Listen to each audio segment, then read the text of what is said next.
मेरे प्यारे दोस्तों, आप सभी का Akshit and Aryan blog channel में बहुत बहुत स्वागत है। आप लोग हमारे Akshit and Aryan blog channel को लाइक शेयर एवं सब्सक्राइब करिए, बेल आइकन को ऑन रखिए हमारे वीडियो को सबसे पहले देखने के लिए।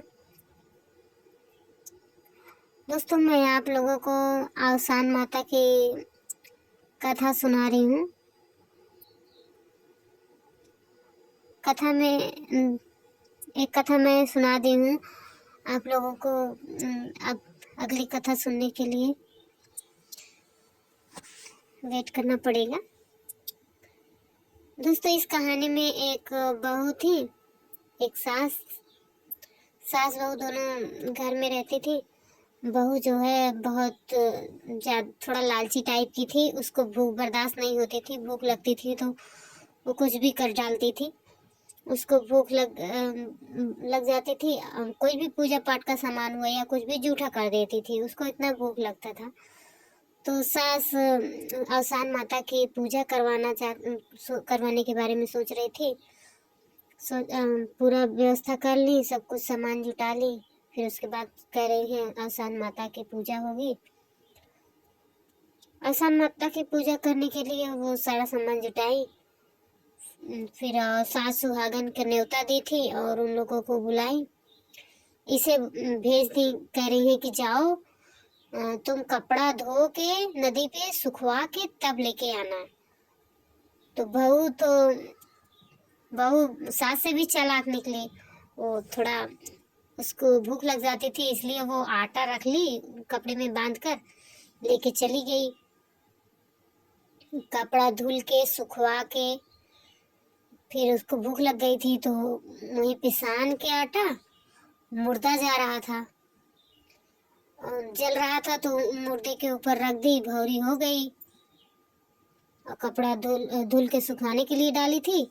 गई अपना सामने गणेश जी का मंदिर था।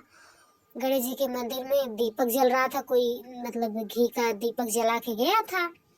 तो बहू गई, उसमें का घी जो दीपक है उसमें का घी पूरा पोंछ के बट्टी जो भौरी बनाई थी बट्टी पे मुर्दे पे, उसमें बट्टी में लगा के आराम से खा ली। उसका पेट भर गया। अब कपड़ा सूख गया, सुखवा के रख ली। और सास इधर सब पूजा पाठ करवाने के बाद सोच रही है बहू अभी तक आई नहीं, बहू अभी तक आई नहीं। तो बहू सब पूजा पाठ हो गया, सब लोग अपने अपने घर चले गए। बहू भी अपना कपड़ा उपड़ा लेके आई सुखवा के। गणेश जी का जो हाथ था आशीर्वाद देने वाला, वो उनके नाक पे चला गया था। और बहू अपने घर चली आई, ध्यान नहीं दी। तो यहाँ पे बहू आई तो सास उसको प्रसाद दे रही है, कह रही है कि तुम्हें आज भूख नहीं लगी, खा पी लो, आराम कर लो। तो कह रही है हमें भूख नहीं लगी है। कह रही अरे ये कैसे हुआ, अभी तक इसको भूख नहीं लगी आज। उन्हें क्या पता क्या हुआ है। तो सब लोग जब मंदिर में जा रहे हैं देख रहे हैं कि गणेश जी का हाथ उनके नाक पे है। सब लोग परेशान, सब लोग हटवा रहे हैं, इतना पूजा पाठ कर रहे हैं, नाक उनके नाक से हाथ हटा ही नहीं पा रहा है। कोई नहीं हटा पा रहा था। तो राजा उस देश के जो थे उन्होंने घोषणा करवा दी कि जो गणेश जी के नाक के ऊपर से अंगुली हटवा देगा उसे हम आधा राज्य बांट दे देंगे। सब लोग हटाते हटाते हार गए, लेकिन हटा नहीं। तब ये बहू जो थी अपने सास से कह रही थी अम्मा अगर कहिए तो मैं जाऊं हटवा दूं।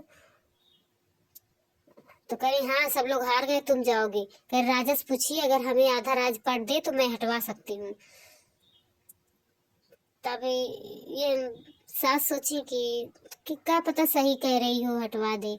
ये भी गई राजा से पूछी अगर आप हमारी बहू को आधा राज्य दे तो वो हटवा सकती है। तो बोले चलिए ठीक है हटवाइए। तब वो गई तो लेकिन इसकी बहू का एक शर्त था कि उनके साथ कोई नहीं उठ जाएगा। तो राजा ये शर्त भी मान गए। वो झाड़ू लेके गई, गणेश जी को बोले, कह रही थी कि अगर आप मेरा जो है भूख हर लिए होते, मुझे भूख नहीं लगी होती तो मैं ऐसा नहीं करती। मेरा भूख तो आप हर नहीं पाए। तो अब नाक पे हाथ क्यों रखे हैं, हटाइए इसे। गणेश जी हटा लिए नाक से हाथ, फिर आशीर्वाद जैसे दे रहे थे वैसे हो गई उनकी मूर्ति। तो उसे आधा राजपाट मिल गया और सब लोग आराम अच्छे से रहने लगे। सास बहू भी आधा राजपाट मिल गया उन्हें, गरीब थी अमीर हो गई और अच्छे से रहने लगी। आशा है दोस्तों ये कहानी आप लोगों को बहुत पसंद आई होगी। आसान माता की कृपा आप सबके ऊपर बनी रहे, ईश्वरी कृपा है आप लोगों के ऊपर बना रहे। धन्यवाद दोस्तों, आप लोगों का बहुत बहुत धन्यवाद हमारी कहानी में लास्ट तक बने रहने के लिए। आशा है हमारी कहानी बहुत पसंद आई होगी। आप लोग हमारे अच्छी एंड RM ब्लॉग चैनल को लाइक शेयर सब्सक्राइब करिए और हमारी वीडियो सबसे पहले देखने के लिए बेल आइकन को ऑन रखिए। Thanks for watching this video. धन्यवाद।